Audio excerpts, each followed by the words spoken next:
Армысыздар, құрметті көрермендер. Бүгінгі біздің тақырыбымыз Абылдың күйі Абыл. Немесе көп атала бермейтін екінші аты Дүние Ғапыл деп аталады. Бұл күйдің тарихына бірден кіріспей тұрып, домбыраның ішегі жайлы айтып кетейін. Қазіргі менде домбырада тағылып тұрған ішек бұл карбон деп аталады. Қарапайым лескадан айырмашылығы бұл ішекті төмен бұрауда өте қоңыр дыбыстар шығарады. Және де домбыраның дыбыс күші көбейеді, жақсы дыбыс береді. Кейбір кезде вибрацияларда азғантай күшпенен біраз жақсы вибрациялар алуға болады. Өте қоңыр дауыс. Бұның түрлері де бар, алтылық, жетілік деп аталады. Алтылығының өзі өте сондай қолға ыңғайлы. Жұқа болғанмен жұқа лесканың дыбысын бермейді. Жетілігі ол қалыңдау болады және дыбыс одан да қатты беріледі. Бірақ оның жаман жері пластмасс дыбыс беріп кетеді. Осы ең жақсысы алтылық ішек. Бұл ішекті қайдан алуға болады деген сұрақтарыңызға, бұл ішекті мастерлер сатады, домбыра істейтін мастерлер. Кейбір кезде енді ішек сататын адамдардан да сұрауға болады. Бұны магазиннан таба алмайсыздар. Сұрастырып көрулеріңізге болады, мүмкін бар шығар. Бірақ та көбіне біздер енді өзіміз ішек сататын адамдардан аламыз. Бұл ішектің енді плюстары жайлы айтып кеттік. Қазір тыңдайсыздар қандай дыбыс беретін. Бұның минусы, бұл ішек көпке бармайды. Көпке бармайды дегенде дыбыс ішек үзіліп кетпейді. Уақыт өте келе бір айдан кейін немесе домбыраны қатты көп дайындалсаңыз, дыбыста ызыл пайда болады. Жағымсыз ызыл дыбыс пайда болады. Екіншіден, бұл конкурстарға бұл ішекті шығармайды. Конкурстарда бұл ішекпен қатысқан қатысушыны ойнағаннан бірден тоқтатып тастап шығарып тастайды, немесе басқа домбыра ауыстыртады. Білмеймін енді ол неден екен. Бірақ та сахнаға, запистерге алып ойнауға болады.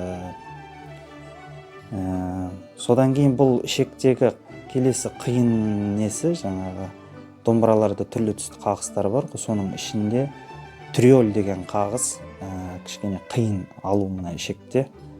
Қолыңа ілініп қалады, немесе алынуы бір ыңғайсыздау болып тұрады, бір сондай. Бұған да үйрену керек. Осындай ішек жайлы қысқаша сіздерге мағлұмат. Ал енді күйдің тарихына кірсек, адайлар мен түркмендер біраз уақытқа дейін соғысқан екен. Күндердің бір күні Абыл үстірт тауларында келе жатса, оны түркмендер ұстап алып, қолдарын байлап, өздерінің ауылына алып кететін көрінеді. Бір киіз үйдің алдына тастайды. Кешкісін ол киіз үйде той мереке болады дейді. Бір беделді адамның. Сол той мерекеде дастархан жайылып, түркмендер өздері қуанып, әңгімелерін айтып, астана алып отырған кезінде іштерінен бір түркмен атып тұрып, келесі кезекті өнерге де берейік деп айтады.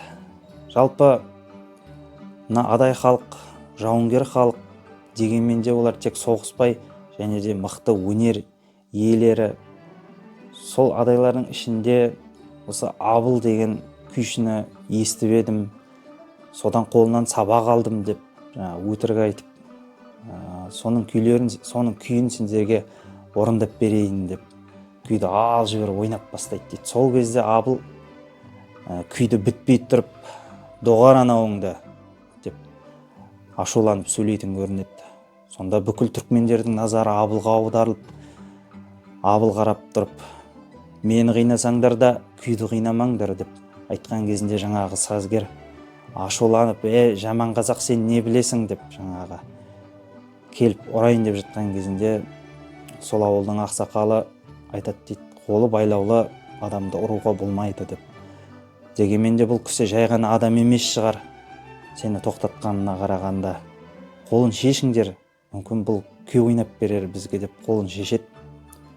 Сөйтіп Абыл қолын шешкеннен кейін қолын сипап жібітіп алғаннан кейін жаңағы сазгердің дутарын алып осы күйін жаңағы абыл деген күйді ойнай бастайды екен. Күйдің сондай әдемілігі түркмендерді таңғалдырып, айналаның барлығы тып-тыныш, тек абылдың ғана күйі естіле бастайды. Өнеріне таңырқаған адамдар абыл күйді бітіре берістен тек шу ете қалып, айқай шу көтеріп, сен осы абыл емессің ба, осы өнерің өте мықты екен, керемет орындайды екенсің деп. Сонда абыл айтады дейді, болсақ болайық деп. Міне осыдан кейін абыл атамыз тұтқыншы болып келгенмен кешкісін сыйлы қонағы болып кетіпті. Қабыл алыңыздар, абылдың күйі абыл.